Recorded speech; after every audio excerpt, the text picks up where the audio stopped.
Le secteur du bâtiment est le plus gros consommateur en énergie. Réduire notre empreinte écologique passe par une action volontariste. Parmi les solutions, l'utilisation de matériaux constructifs biosourcés.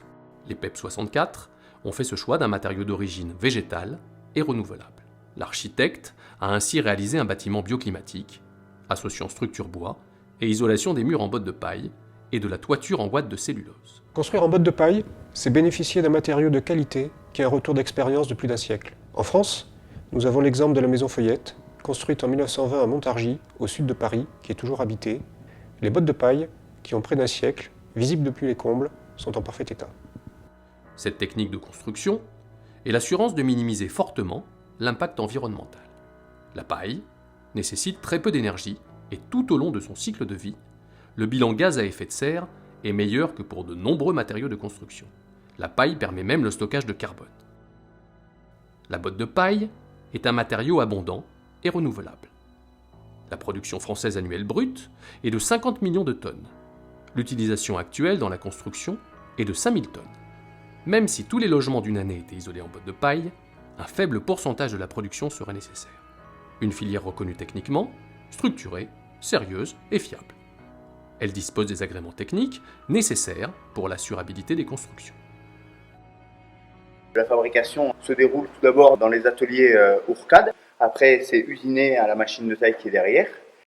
Nous assemblons les murs ici en 3 étapes. Une partie assemblage de la structure, des montants bois. Après, nous posons le panneau de contreventement de OSB en 18 mm. Et après, nous le retournons.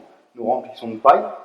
Tout le reste des opérations se déroulera sur le chantier. Nous allons lever les murs et ensuite appliquer un revêtement extérieur en algépan, une isolation complémentaire. Et après, il y aura double tassautage et puis un bardage qui viendra faire le revêtement final.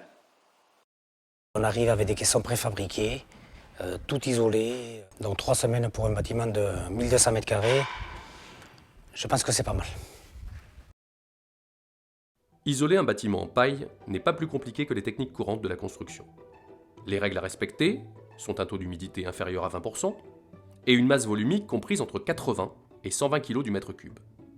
Des constructions qui se généralisent. On a déjà une réalisation à côté d'une école qui a été isolée en paille. On avait un bâtiment très bien isolé, avec de la paille sol au plafond, des bottes de paille de 36-37 cm, donc ça fait une résistance thermique qui est équivalente à ce qui constitue la norme pour une maison passive.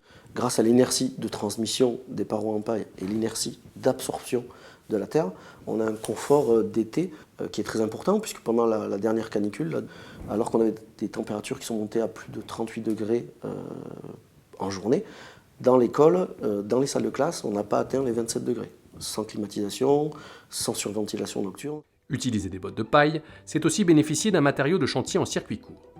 L'ESA Jean Genèse a ainsi pu tirer parti d'une richesse locale pour construire durablement et soutenir une filière locale créatrice d'emplois. Son engagement en faveur de l'environnement est allé plus loin.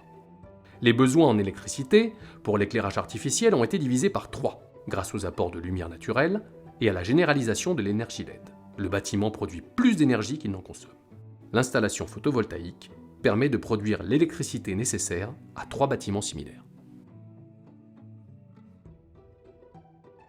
Très grande réussite architecturale, un bâtiment qui permet des conditions d'accueil, d'ouverture vers l'extérieur, de travail, vraiment optimum pour nos salariés et nos travailleurs. On met en lien aussi avec un phénomène de diminution d'absentéisme comparativement à nos anciens bâtiments. Ils sont heureux de venir dans ces bâtiments, ils ont un aspect partie commune très très agréable, des espaces de travail éclairés, lumineux, confortables.